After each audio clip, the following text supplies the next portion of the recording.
Okay. I'm half a minute out. It's still setting up.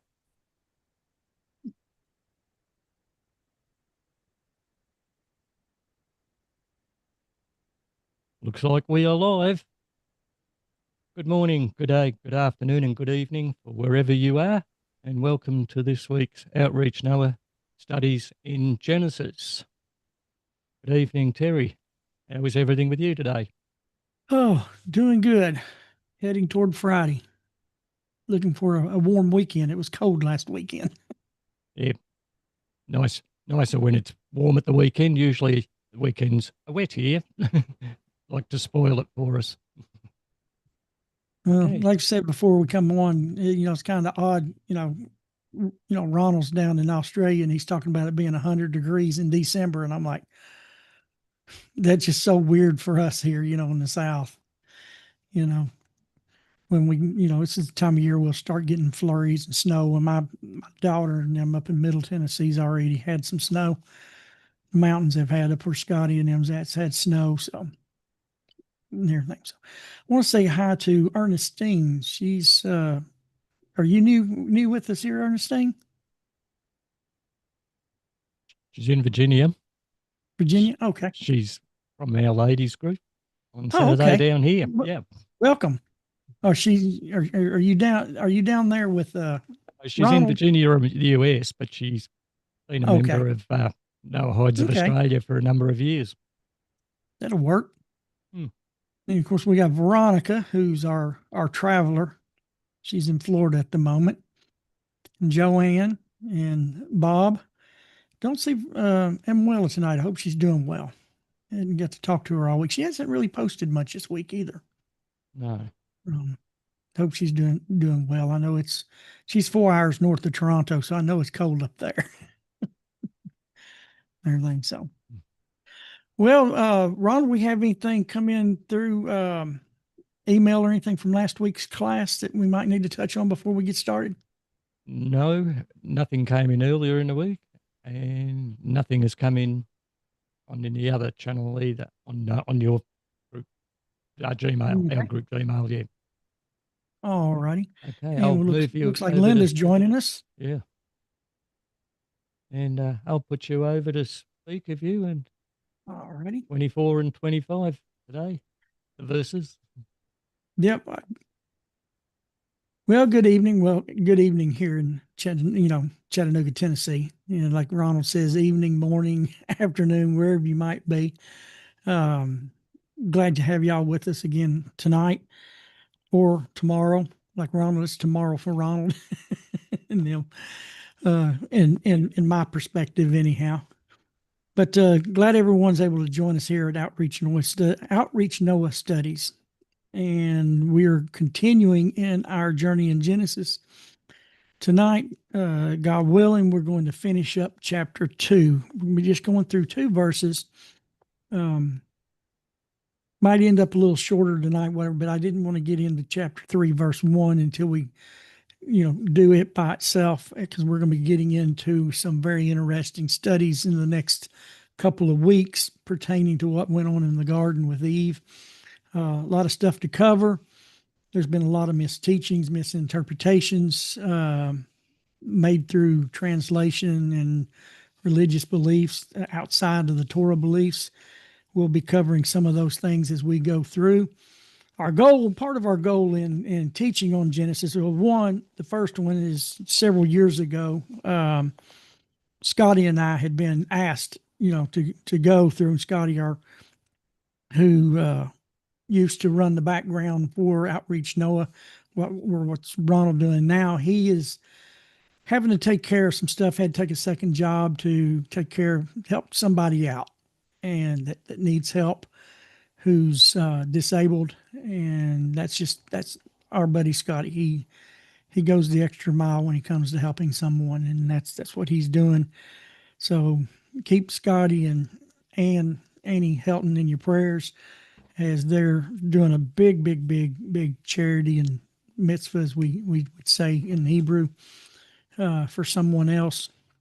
He's put certain things of himself on the side to help this lady, and it's amazing what they're doing for Danielle. If you see any of our videos in the past, you'll see where we've mentioned Danielle for prayers and things that's going on in her life over the last few years. We miss Scotty, but we know he's doing good work.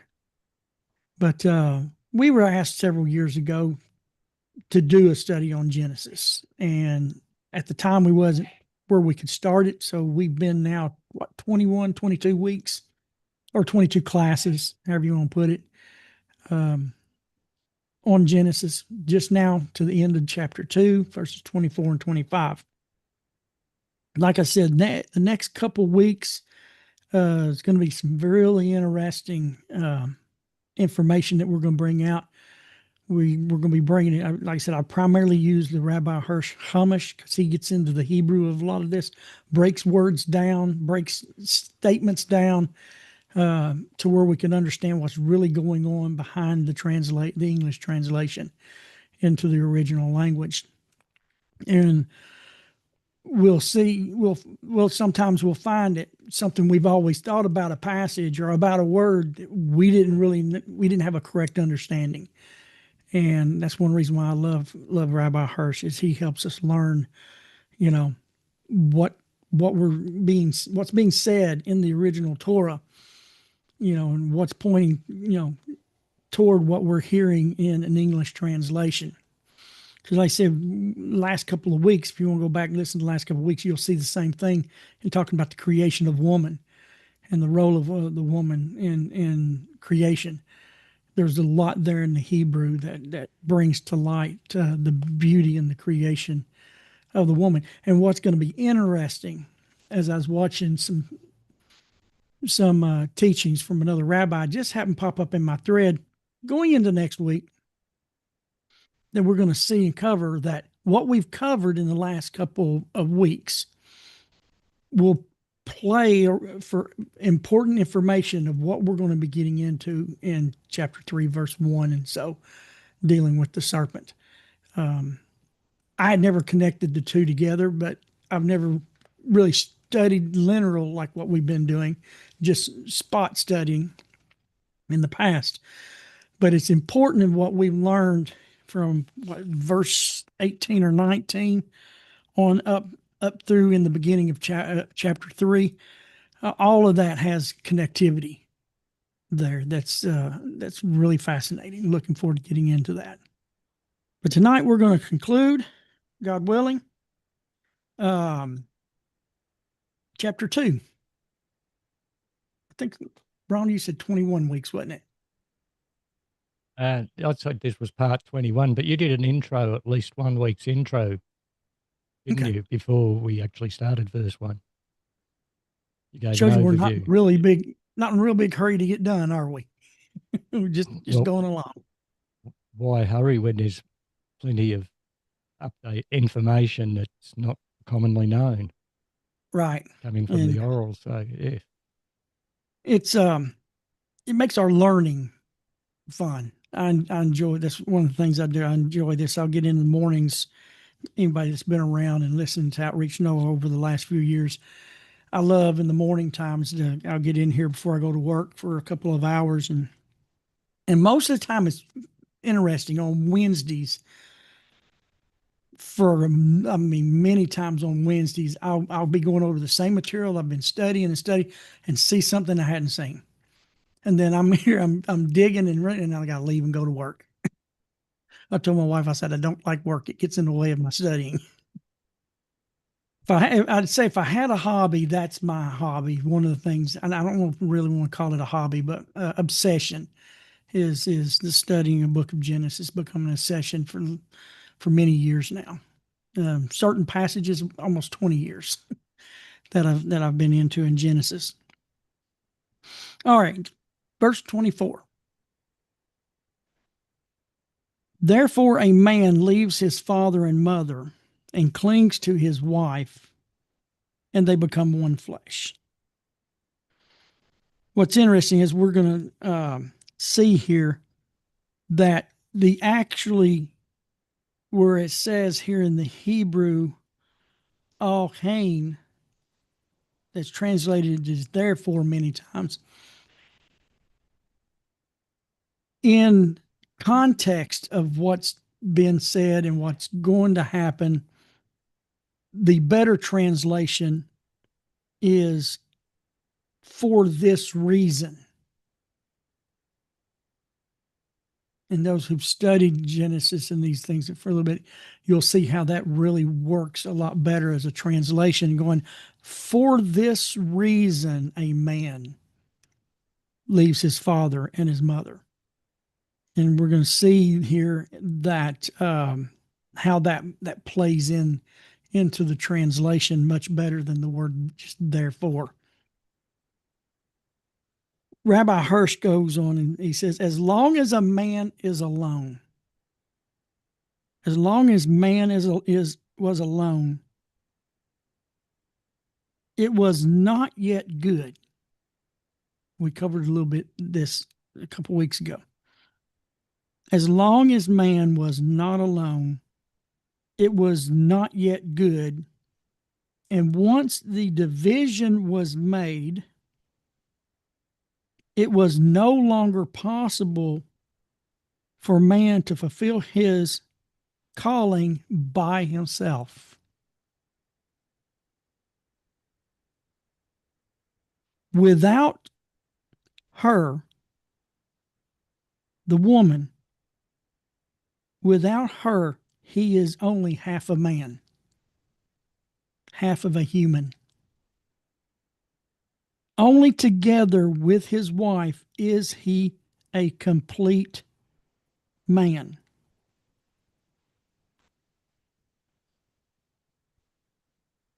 All Cain, and here's where Rabbi Hirsch says, for this reason, a man leaves his father and his mother, clings to his wife, and becomes one flesh.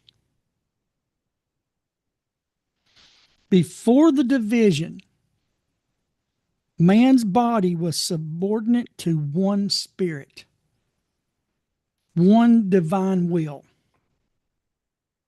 So too, when man and woman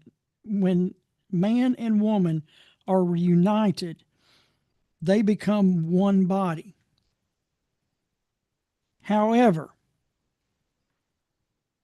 they can become one body only if at the same time they become one mind, one heart, one soul. And this in turn is possible only if they subordinate all their energies and aspirations and all their thoughts and desires to the service of the one higher will. So what Rabbi Hirsch is saying here is talk about when they're becoming one flesh, they're becoming one body. When the man before woman was brought out, he was only subject to one spirit and one divine will. Now that he is divided, he can no longer do that by himself. But when he's joined with his wife and they become one body, and their minds become one, their hearts become one, their soul becomes one, then they are in a higher service of the will of God.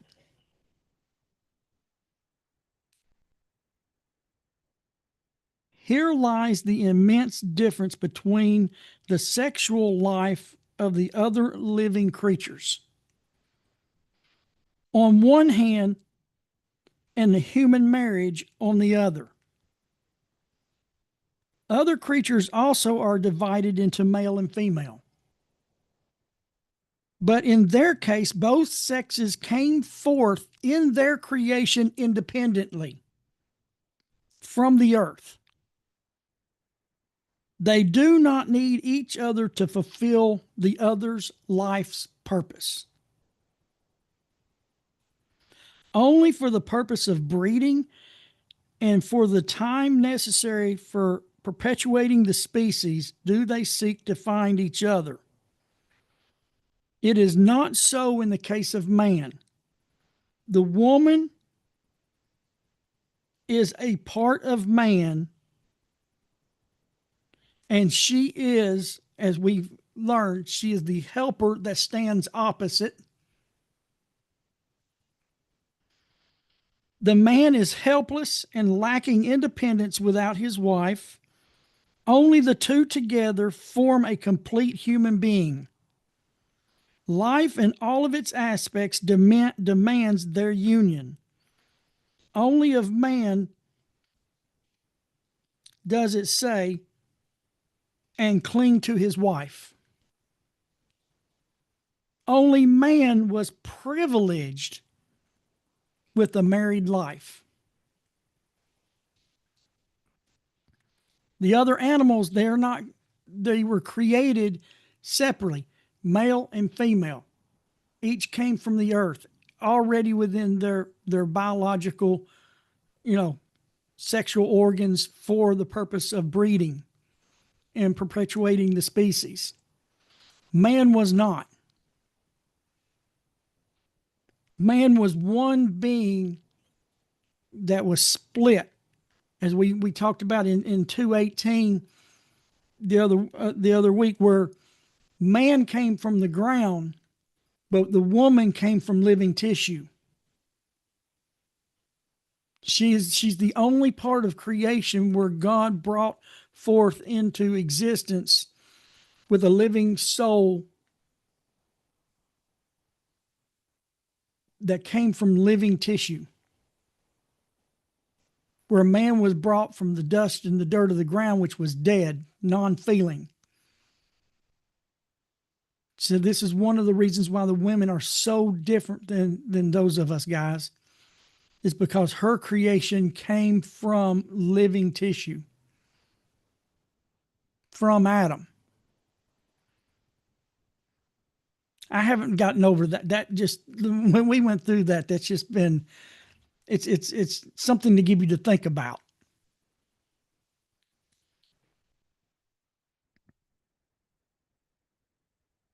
And so thus man was privileged. I like how he uses the word privileged, with a married life.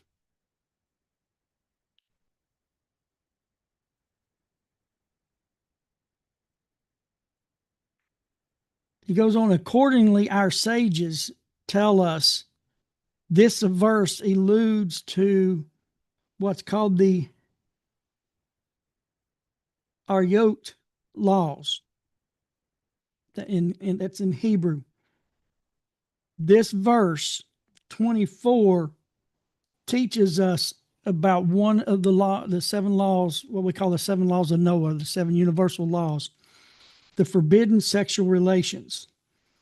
It comes from the root word in the Hebrew, ereva, or nakedness, uncovering nakedness, which we'll get into here a little bit further. The scripture says that a man leaves his father and his mother and clings unto his wife, which implies that in choosing a wife, he should remove himself from his father and mother, i.e., he should not marry a woman too closely related to him. If we take this in context of the verse,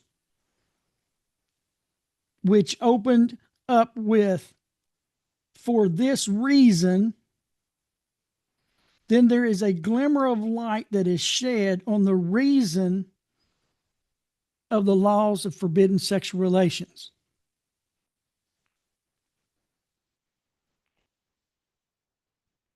Because the wife is to be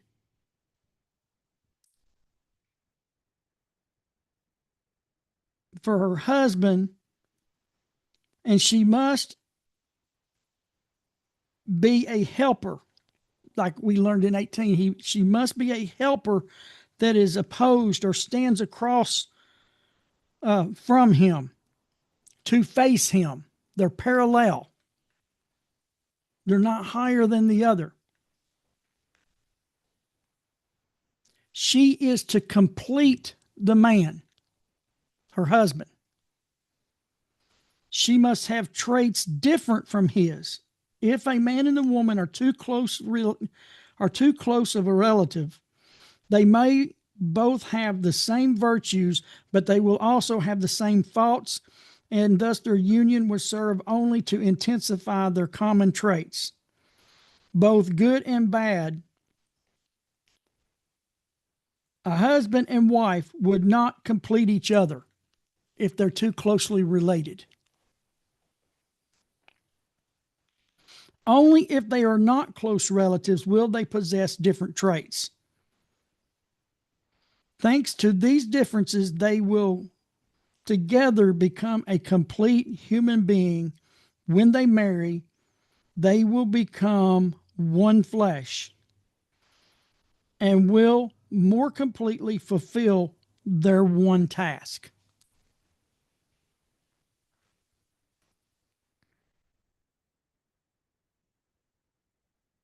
We have learned a lot of stuff about the woman over the last couple of weeks that is just amazing compared to what our cultures, secular and religious, has taught us, and how the woman has been treated, downtrodden, told to be quiet, when it's exactly the opposite of what the Creator tells us. They're on the same line as we are, equally, parallel, face to face. And there's practically biblical reasons for when she gets in your face, guys, because she's supposed to be opposite, supposed to be standing opposite, corresponding from us.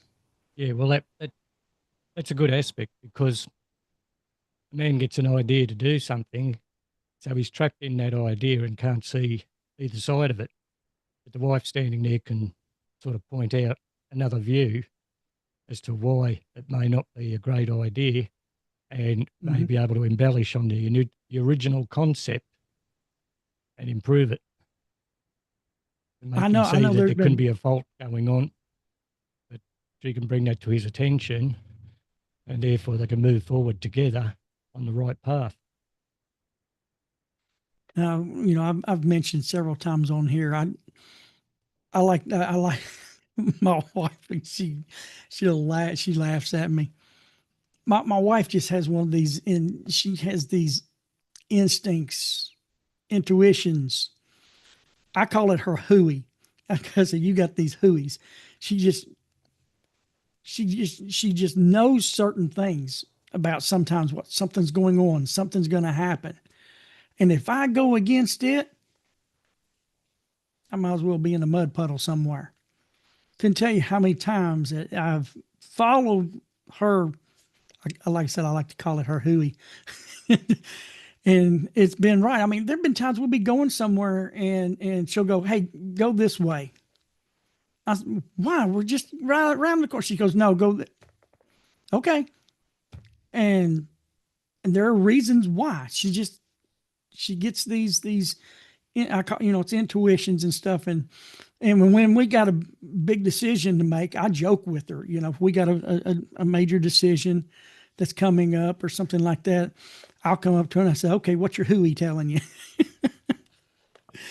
And so it's just my little joke with her. But I've been witnessing my life. We'll be married 39 years this May, and I've witnessed over and over, there's no doubt that God put us together, and she's about as opposite to me and she's helped me. I mean, in a lot of ways, she's helped me,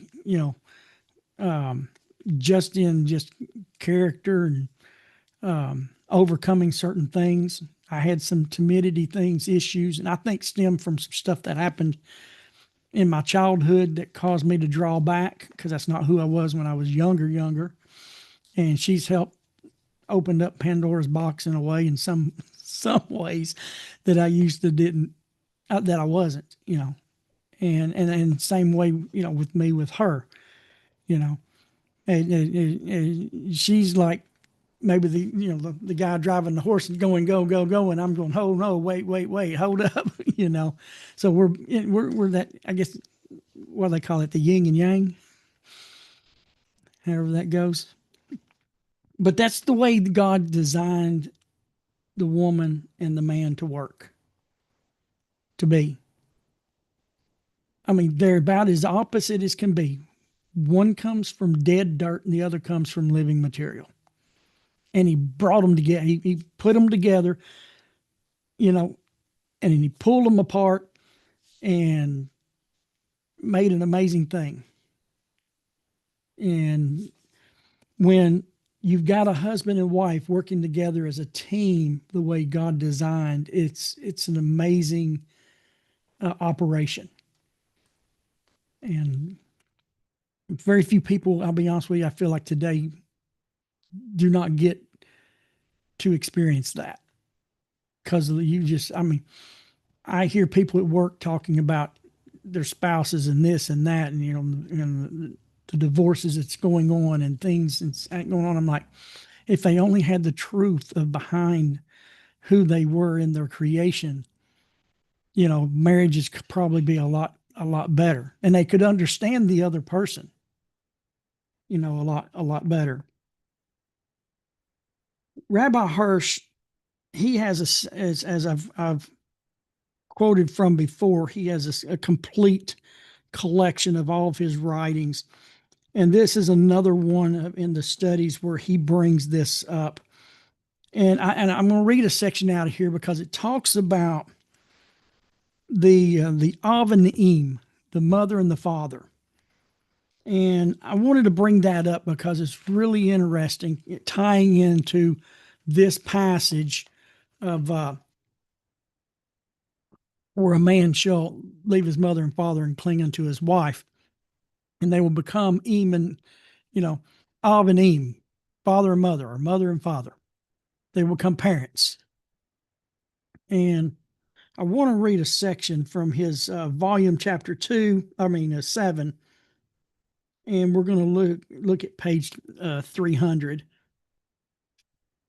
here a little bit, where he said, the term for mother in our divinely given language of Hebrew is Im, Aleph Mem.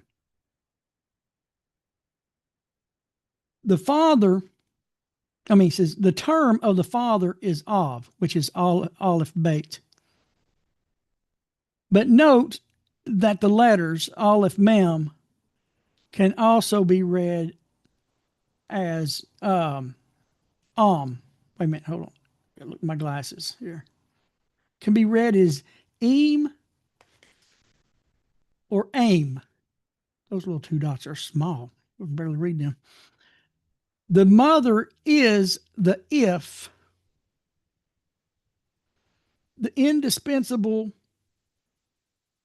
prerequisite for the existence, both physical and spiritual, of the child. The first mother of all living, Im Hai, mother of all living, was not called Chaya, which means, you know, the giver of physical life, Chaya. But her Hebrew, we call her Eve, but her Hebrew name is Chava, the giver of spiritual life. Her Hebrew name is Chava, the giver of spiritual life. If she was the giver of only a physical life, her name would have been Chaim. But as Rabbi Hirsch points out here, but it's Chava, the giver of spiritual life. In thus naming her, the first man implied that she was the one that animates the spirit. She, who with her sense of tact and refinement can set the standards of decency and morality for her offspring. Indeed, the Word of God too makes it appear that the spiritual and moral development of an individual depends primarily on the spiritual and the moral influence of the mother. And I found that interesting. I wanted to share that little bit with you, because we're talking about a man leaves his father and his mother and cleaves into his wife, and they will become a mother and father. And it's interesting that the name of the first mother of all human beings was the giver of spiritual life, not just the giver of physical life. That it depends upon her her moral influence is what is passed down to her offspring. She passes them down to her sons and her daughters, and they'll become one flesh with someone. Carrying that was this whole role, as we learned in Genesis chapter 2:16, was the beginning of man's moral training. But then he brings in the wife. Man was learning the moral training from the physical side. And then he brings in the wife, who brings in the spiritual side. Ronald, do you see that pop up?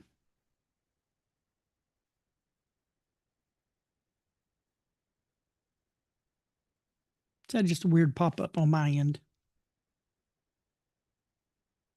Does everyone see that?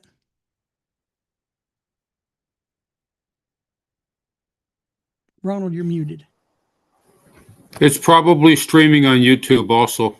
It is. That's what I was just saying, but I'm trying to, I don't know why it's come up. I'm just trying to, find where it says share screen to switch that off. Looks like it's showing on Bob's screen. Bob P's. Probably something that's popped up. Can you turn off share? Yeah, there we go. I just found it here. All right, there we go. Sorry about that, guys. That's, technology. That's like the old times in the classroom when someone knock on the door and come in and interrupt class. we got new ways that things happen. We just rock and roll with the flow.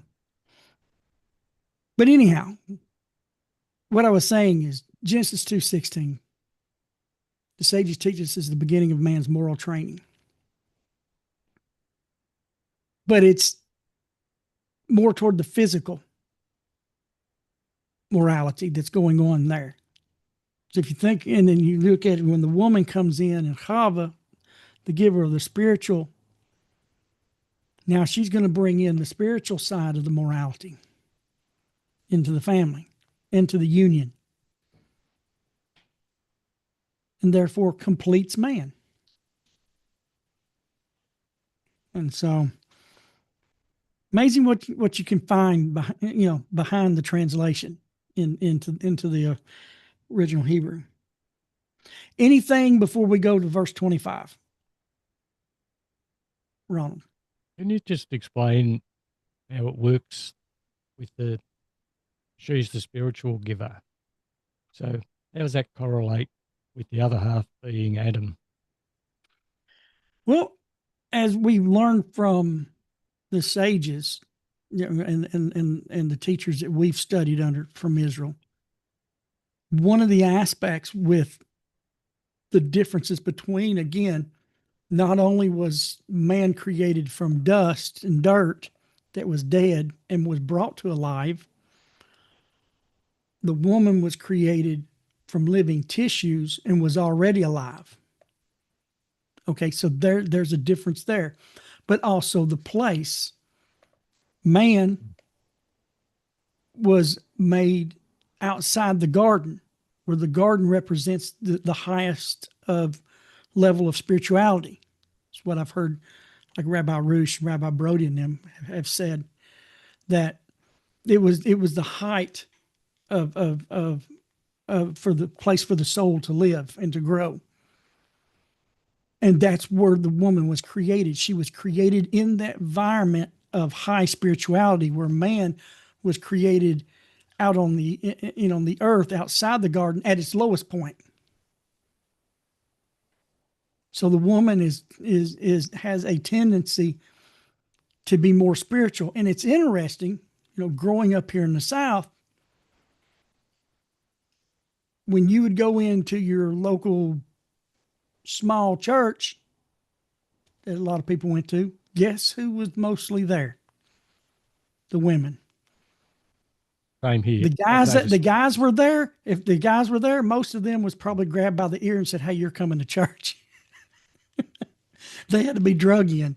And I mean, I'm just joking about that, but I mean, it's something we've talked about before, and not just here, but just, among, people I know in my own communities. It's just naturally that in a lot of families, if you wasn't born into, let's say, a denomination, a lot of the first ones in the denomination of within your family was a woman, and that was the case with my family. I was born in a certain Sabbatarian denomination, not the Seventh-day Adventist, another one, but it was my great grandmother who left the Church of Christ that went over to this way back in the early 50s, late 40s, early 50s.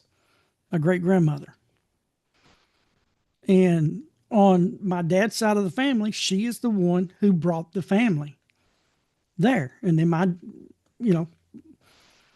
and of course her children was already born. My grandmother followed, then grandpa followed. My dad was born, and then I was born into it, and it came down like that. But in our family, it was my great grandmother who was the spiritual one. And that seems to be, a common thing. And now that I'm learning the nature of the woman being created inside the garden, created from living tissue, created in a place that was very high for the soul to live, it makes sense when we look at the nature of the woman being the more spiritual. And I don't know if did that help, Ronald? Yeah, because with what you've just said, I've had the same things, had discussions on the same things years ago. Where in a church, there's a lot of women there, they're married, but their husbands aren't religious whatsoever. And in smaller churches I've been to as well, they've been, like 95% women, 5% male. And usually the males that are there are religious, but they're with their wives anyway. But the same discussions have been had that, women are more spiritual because you're more inclined to find them in church than the husbands. Right. And it's a natural occurrence. And now we understand why it's a natural within humanity for that to be. And who's to say, I mean, I'm not familiar with other religions, like with the Hindus or the Shintos in Japan and other religions. I know their names, but I don't know much about them. But who's to say they don't have a similar, cultural thing that the woman is the more spiritual, even within other belief systems, because it's natural within man, because it's how God made us as the Adamic species. Did you see Veronica's in the chat? I'll read it No. to you if you like. Go So ahead. God didn't breathe into Eve, but she shared God's breath with Adam. And my understanding of the scripture that we have been learning from the Hebrew, I have come to that conclusion myself over the past few weeks. It was one of the new things I learned as I've been studying the creation of woman, being from the fact the way Rabbi Hirsch brought out, she was created from living tissue. that God had already breathed into, because you don't see God breathing into her and she becomes a living soul. She was already a living soul as she was being made from Adam's tissue. It's fascinating, isn't it? It opens up a whole different realm of thought. That's a good question. One that I hadn't brought out yet because I was still pondering it myself. But in everything that we've been looking at into the original language, I would come to that same conclusion. Probably not something a lot of people would actually consider. They just carry through. And this is why sessions like this are so valuable, because different people have different thought waves and they come up with questions like this that you wouldn't have ever thought of yourself. You wouldn't see any relevance there. You just sort of, this is how it happened. Eve was created this way, but not consider the spark, breath. Right. That's what I'm saying. This is, I call this having fun. This is fun for me when we get into some discussions like this and learning together. You know, from the, because we've all come from different backgrounds and we've all been taught different things of what the scripture says and what it means. But now we can come to a unison with the original language. And that's one beautiful thing about the Hebrew.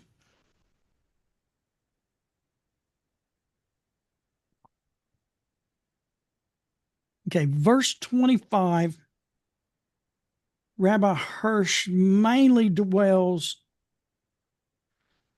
on two words from that passage.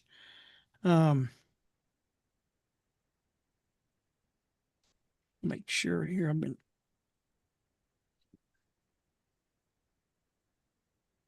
Verse 25. Both of them, the man and his wife, were naked and they were not ashamed. So he's going to dwell on the teaching we'll look at into this passage on the word naked and on the word ashamed, which is really interesting in both of those areas. The word naked, I'm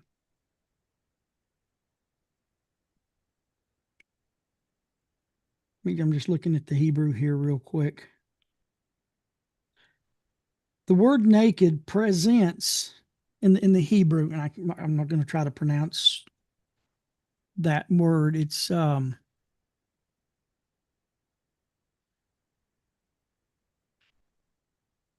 is it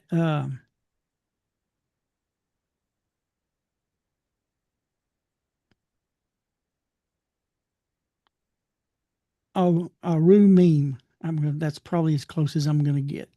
I used to read the Hebrew every day, but I haven't in a while. But it presents a considerable difficulty because the root of the Hebrew word here, the root of this Hebrew word has two additional meanings. The same root that has a meaning of naked also has the same meaning as cunning and subtle. And also, this is very interesting, a heap of grain. The same root is in the Hebrew word that means a heap of grain. The connection between these two, he says, is easy to see. An analog would be a connection. It would be a connection. It says one use, and he uses this other Hebrew word that has a tie to the root. He says one uses a rope to tie things together or to pull them toward oneself. The rope itself consists of many single strands. themselves thin and weak, but tied together, joined together of a separate action can achieve an ultimate purpose. So basically what I was saying, if you could take and you could unwind the threads of a rope, each individual thread is very weak and can be broken. But when they're wound together, there's an unlimited purpose in their strength. And this has a connection to this root word of one of the root words of the word that's translated as naked here, that they were naked. He goes on, in any case, the concept or the thinking and the understanding of the Hebrew as a joining together. The girdle or a band, or the heaping of grains. Or it says a heaping of grains of thought, which finally mount to a point. A cunning person does many things that goes unnoticed. The single grain has no importance, but together they combined into a heap.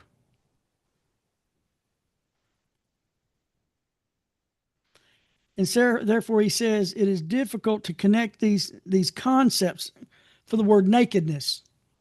He says it can be difficult. And, when you're looking at it in the Hebrew, because as being native to their language, many of their roots, 3-letter roots,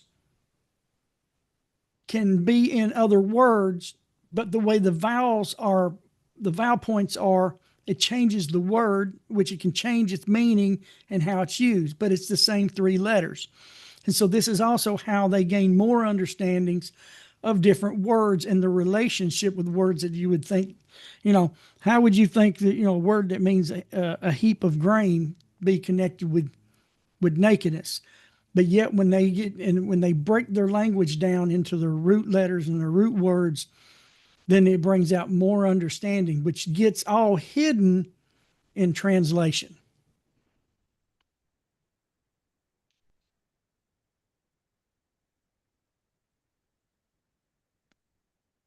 And one of the other roots for the word nakedness is also has the meaning of skin. So this one root word has, it can mean skin, naked, and it can also mean awake, depending on its vowel points and how it's used within in its grammatical usage. So the underlying conception of all 3 is to be sensitive to the external impressions. When we are in a deep sleep, make sure I didn't go too far here. Yeah. When we are in a deep sleep, external impressions do not affect us. But when we awake, sensation immediately returns to us. And we're talking about the word naked here. Through the medium of the skin, we absorb impressions from without. Our body gains the sensations of the outer world through the skin.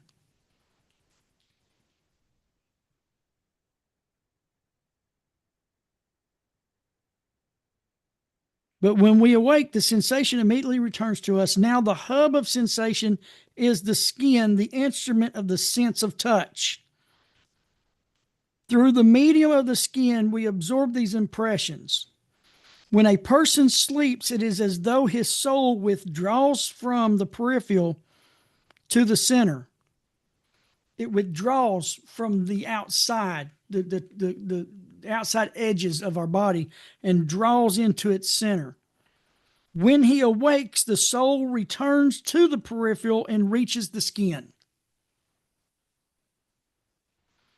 This is the common idea in the Hebrew language expression.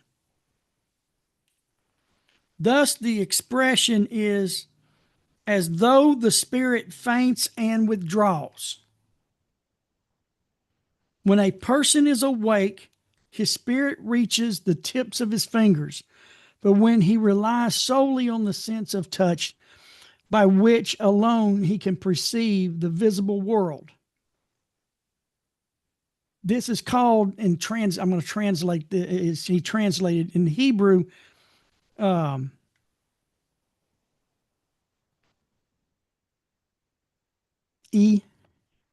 Ear, or blind, i.e., this is called skin man.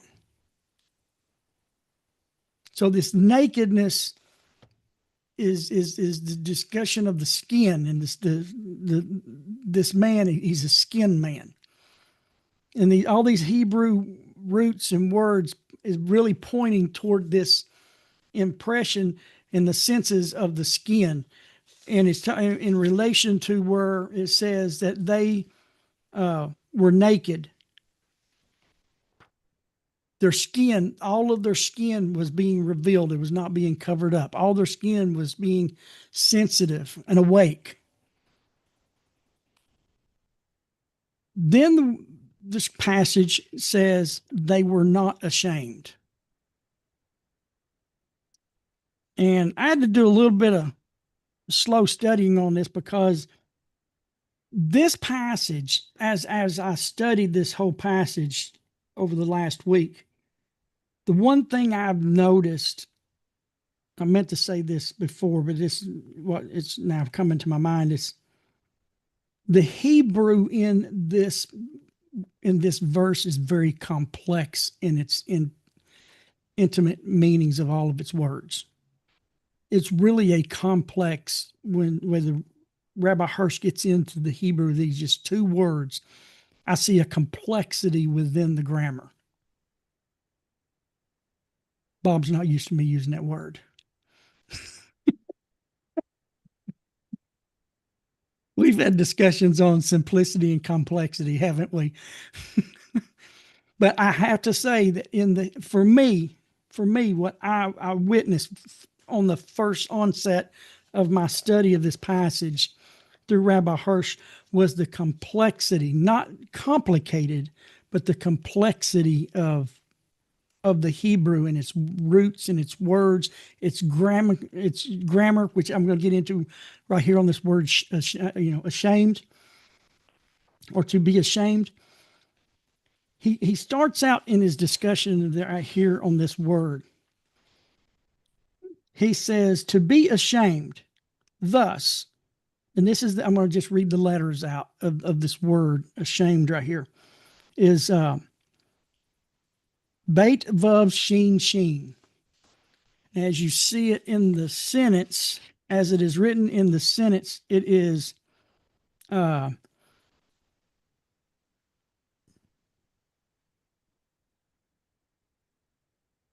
make sure I'm looking at this right. Look like it's a Yud Hey, but it's a Beit Shin Shin Vav.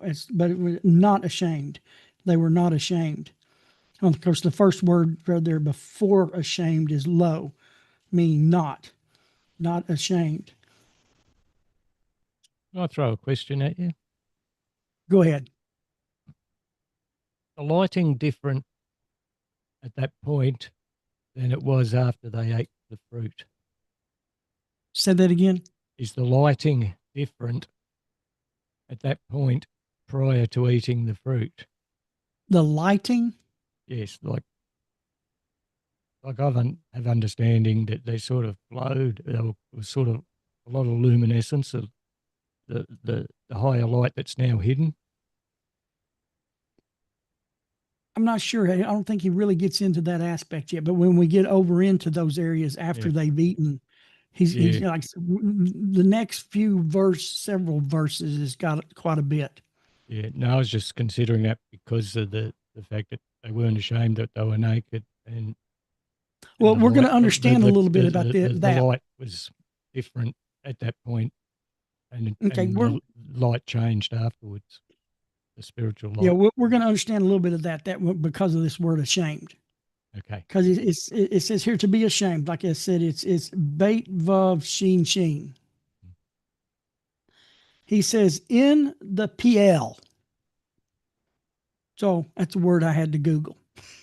I said, okay, let's go over to Rabbi Google and let's learn about some Hebrew grammar here.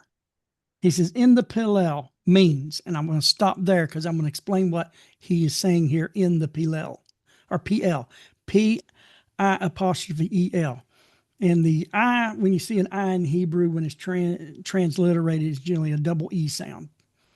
Like they'll say the word Levi. Levi is actually Levi, the way it's pronounced. So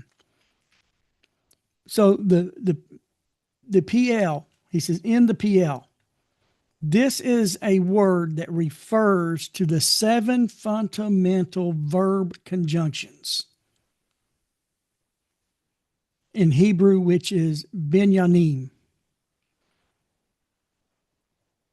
It is the 7 fundamental verb conjunctions in Hebrew grammar, known for expressing intensive, causative,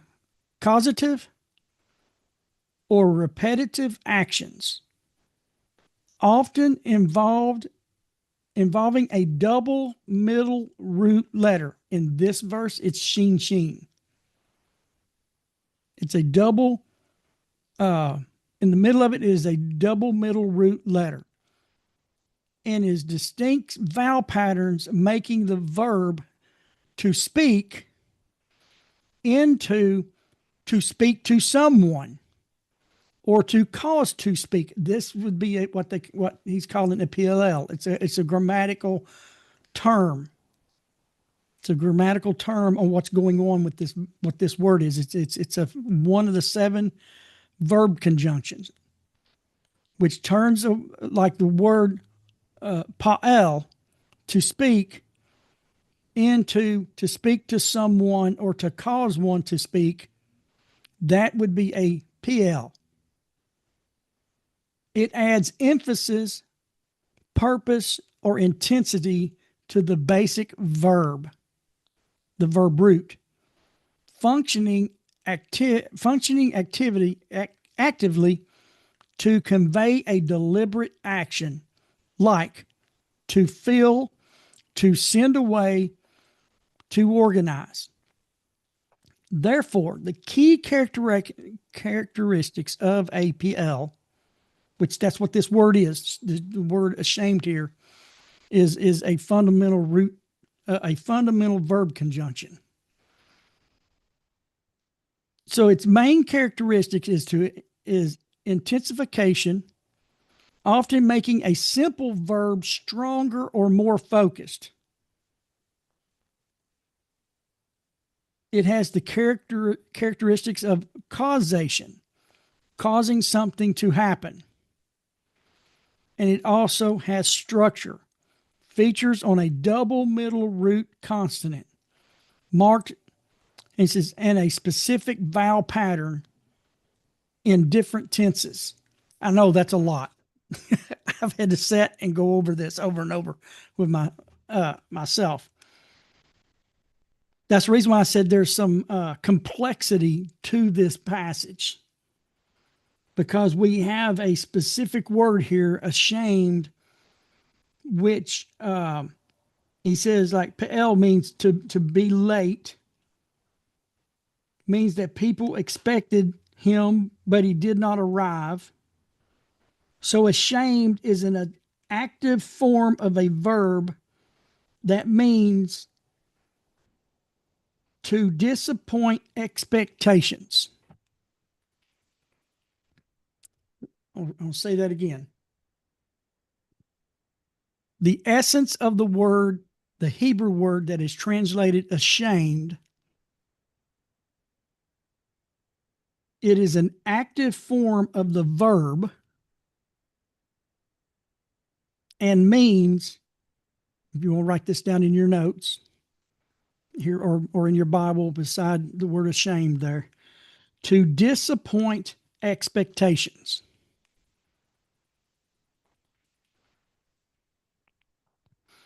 Whereas in the intransitive form means to feel disappointment.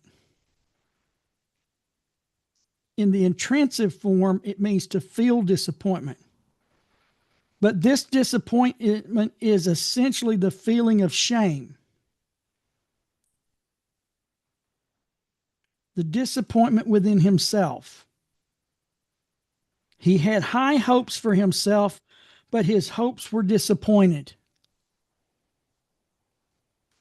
If a person feels that he has not attained the stature that he could have attained, and that he has not yet reached the level that he ought to have reached, then he then feels ashamed of himself.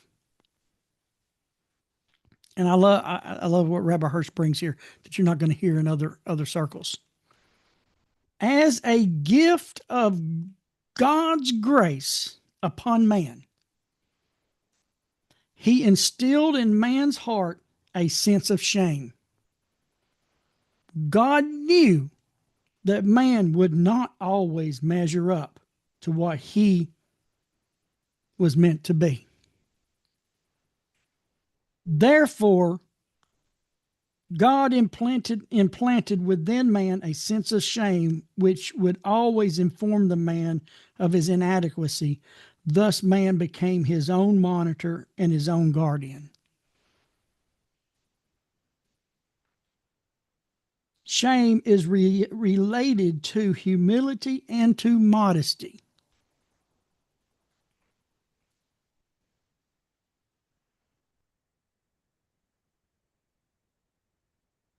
He implanted in every man the idea by which to judge himself. The awareness of this ideal is the conscience, the condemning verdict of one's conscience. Shame.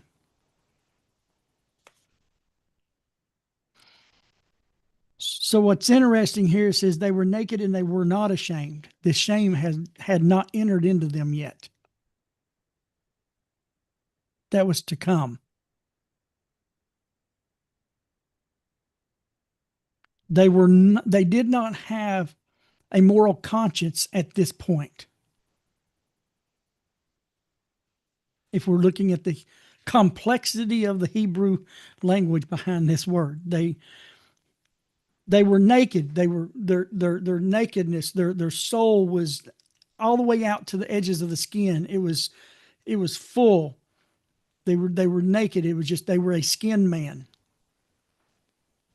And yet they were not yet ashamed. They had no moral conscience yet.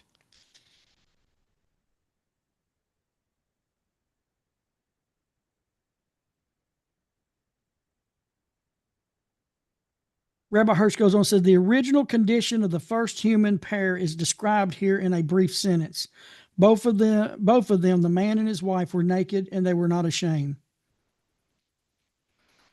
He goes on, he says that they did not have to feel ashamed as long as both of the man and the woman were Adam. And together, they were one flesh.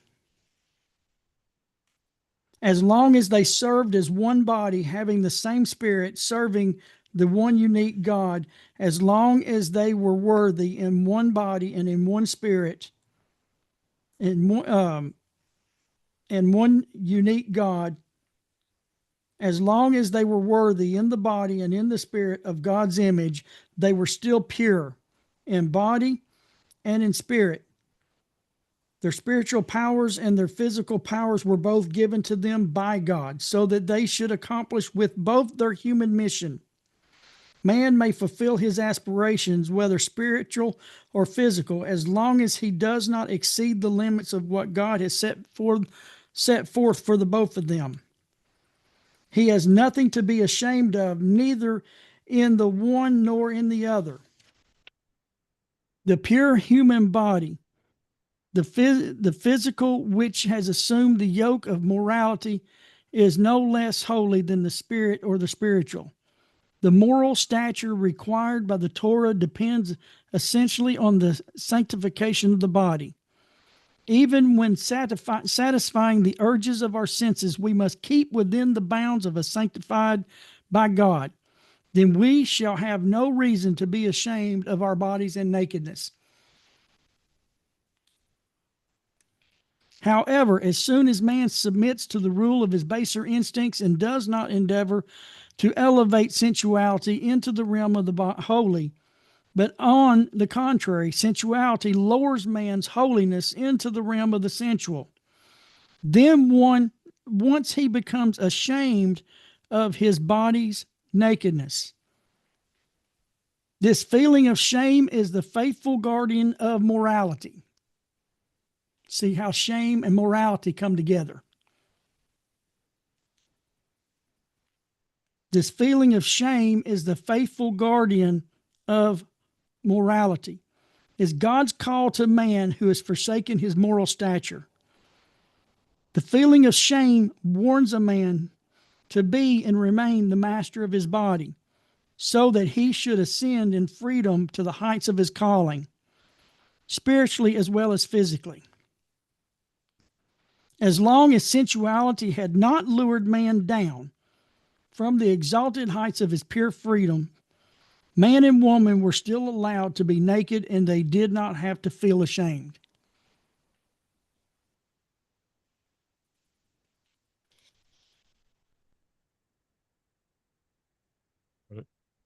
Hold on here. Let's see.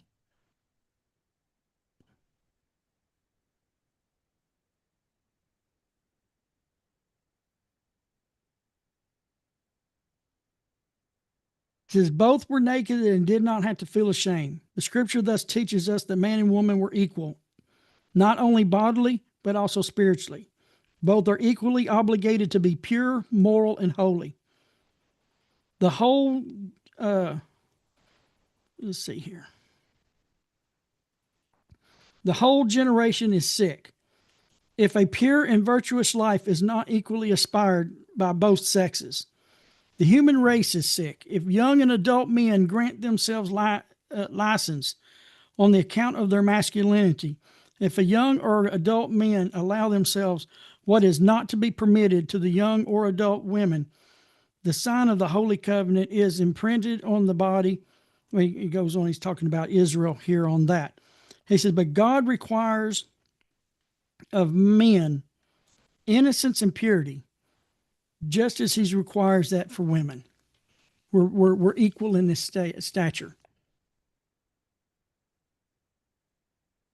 Like I said, verse 25 was kind of interesting because of the complexity of the Hebrew, getting to understand the depthness of the words, understanding how shame, I really like how he puts it, shame is the faithful guardian of morality.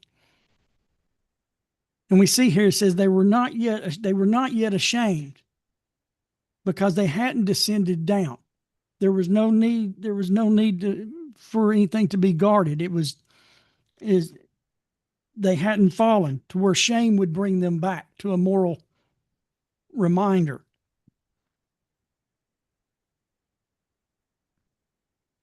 But it's the guardian of morality. It is God's call to man who has forsaken his moral stature.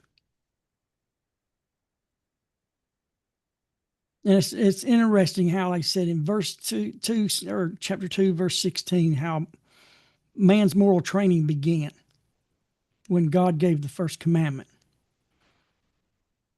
and how this progresses forward in our understanding of morality as man's developed from just Adam, now he was Adam and Chava,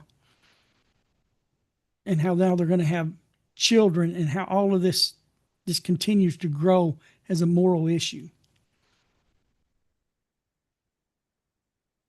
It's fascinating how much the book of Genesis deals with morals and ethics and civility. between man, woman, society, God. It deals with the moral and ethics, the civility, which includes both of those, of an individual and a community, all the way up to a nation. All comes from the book of Genesis here.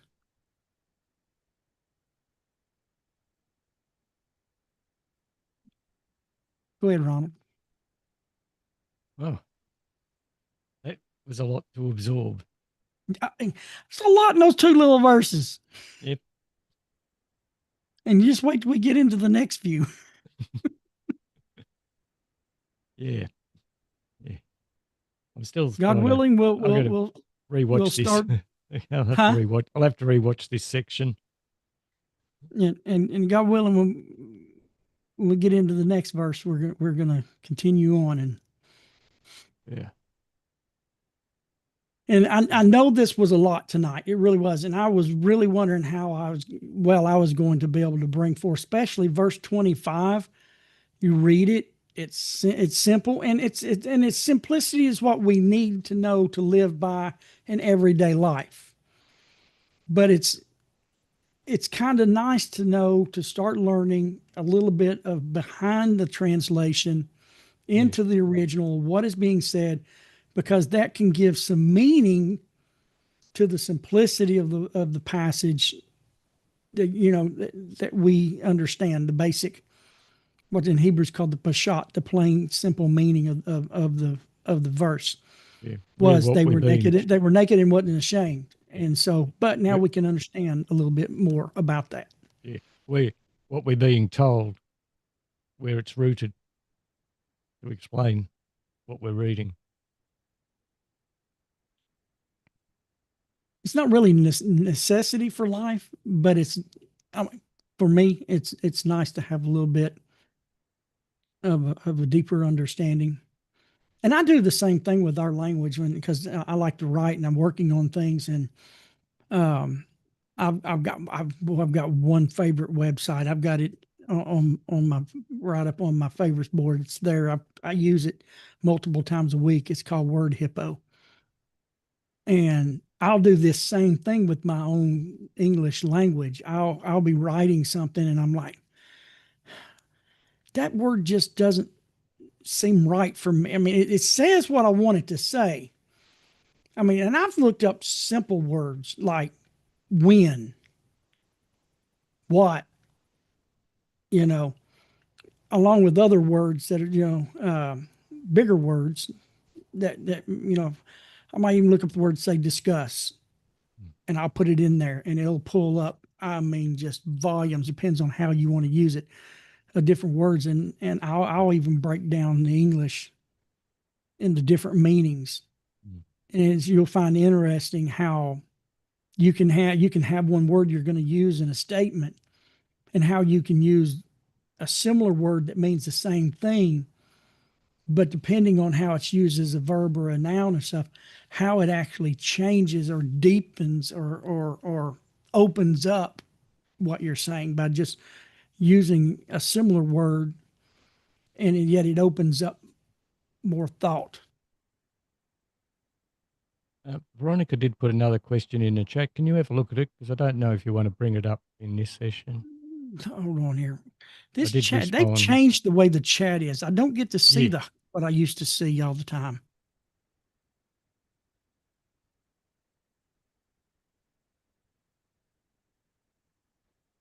You'll see I respond. I believe it kind of comes, Veronica asked, so why do the Jews thank Hashem for returning their souls to them as if they were dead? There's more to it than that. The sages believes that death, I might go back and look at it, but I'm going on from memory. And I believe this is like a scientific aspect as well, that sleep is like 1/60th or something like that. Yeah, that's what I replied with, but I couldn't really go any deeper on that. I've heard that a number of times from rabbis, but It's like a 1/60th. It's the way the soul and the way Rabbi, and I find it interesting the way Rabbi Hirsch in this word, I think, was it the word naked? I think it was the word naked and its rootness. Yeah. In the word naked, um, he's talking about how the soul, you know, reaches to the outer. He calls the even the fingertips when you're awake. But yet when you're asleep, the soul like withdraws or faints into the center, and then once you become awake, it spreads back out as if though it's being returned. And so there is, for those who don't know this, there's a prayer, the Modani, that the Jewish people pray, and I've prayed it before. It's been a while since it's when you wake up in the morning before your feet hit the floor. You basically, what you do is you thank God, the Master of the universe, for returning your soul back to you. And great is His faithfulness, because, like for my grandfather and many others who pass away in their sleep, the soul wasn't restored back to them into their body. It went on to be with the one who gave it, the Creator. And so it's basically a simple prayer thanking the faithfulness of God, allowing you to be awake again for another day. And the way Rabbi Hirsch is talking here, it kind of gives me further understanding, that if it's 1/60th, well, I've often wondered myself in learning that prayer, well, where does it go? Because, you're dreaming, you're there, and this with what Rabbi Hirsch is describing, the word naked is in relation to the skin and its senses, that when you go to sleep, that it faints or it withdraws to the center. It maybe draws inward, and that's how he's explaining it. And that's the best way I know how, Veronica, is that they use the word returning their soul to them, or allowing their soul to expand. If we look at the way Rabbi Hirsch is explaining it, we could thank Hashem for the Creator to allowing our soul to expand back out into the fullness of the body, like he says, to the fingertips. Did I muddy the water up too much there, Ronald? Bob's looking at me with a very questionable look. Of course, I'm used to that with Bob.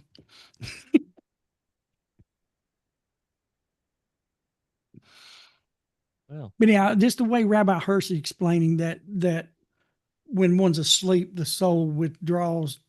The way I understand, way right into the center means maybe draws more inward, because you don't really have all those feelings. I mean, think about it.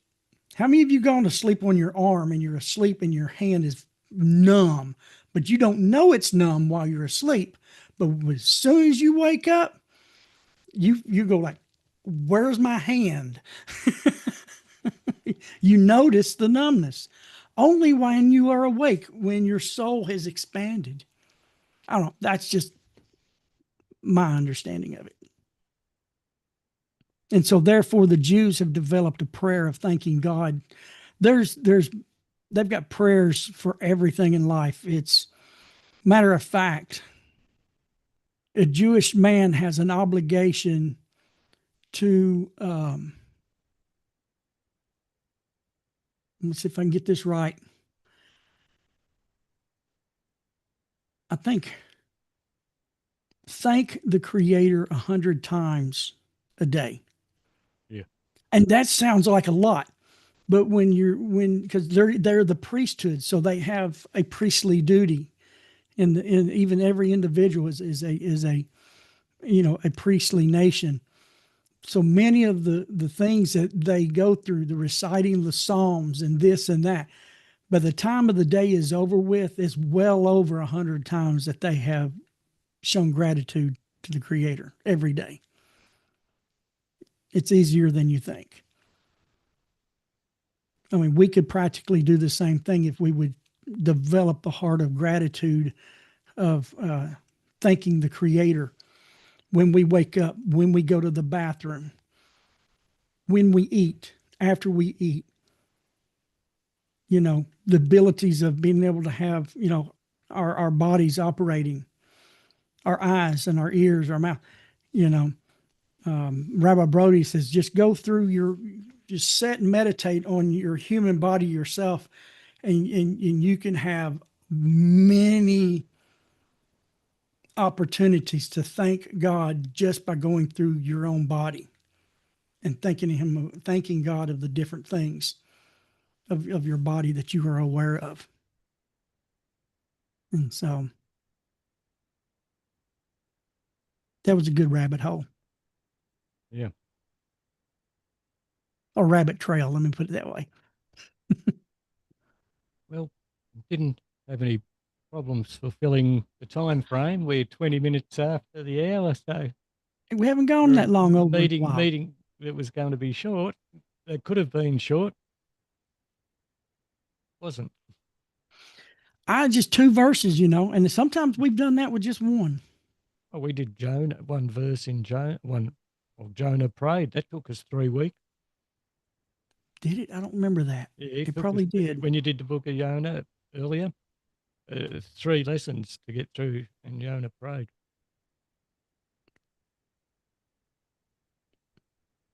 One day we'll go through Jonah. Again. It might be a while. Mm. My goal with this study is to pretty much close out with Genesis chapter 9. Pretty much the majority of it, somewhere in there with the covenant with God and man after the flood, somewhere in that realm. Not that we couldn't go further, but there is some other things, like we might start the book of Jonah after that. But we've been 21 classes and we're at the end of chapter 2. So, Yes. So we've got a while. And we've got some heavy hitting in 3 and 4. Okay. You know, the chapter. So if anybody has any questions they'd like to ask, those who I didn't mention earlier, those Power Faith Radio that'll be hearing this in the next couple of days when Scotty puts it into the system, email us at outreachnoah@gmail.com, and we will be setting up in the future a Q&A, and depending on the question, we may do a reply if it's really important for you at the time. Yeah, if we get anything that's on, if we get any questions based on what we've been covering here over the last couple of weeks, we'll go ahead and at the beginning of one of the, you know, studies, we'll get into that. Okay, well, thank you everybody for joining us today, and just see what's in the chat now. Is Veronica? She had to go. Yeah, no worries. I think she had some. She may have also had a little bit to deal with her internet connection. Yeah. Okay, well, we'll end the live streaming there over at YouTube, and we will see you next week. Yep, we'll see y'all next week, God willing.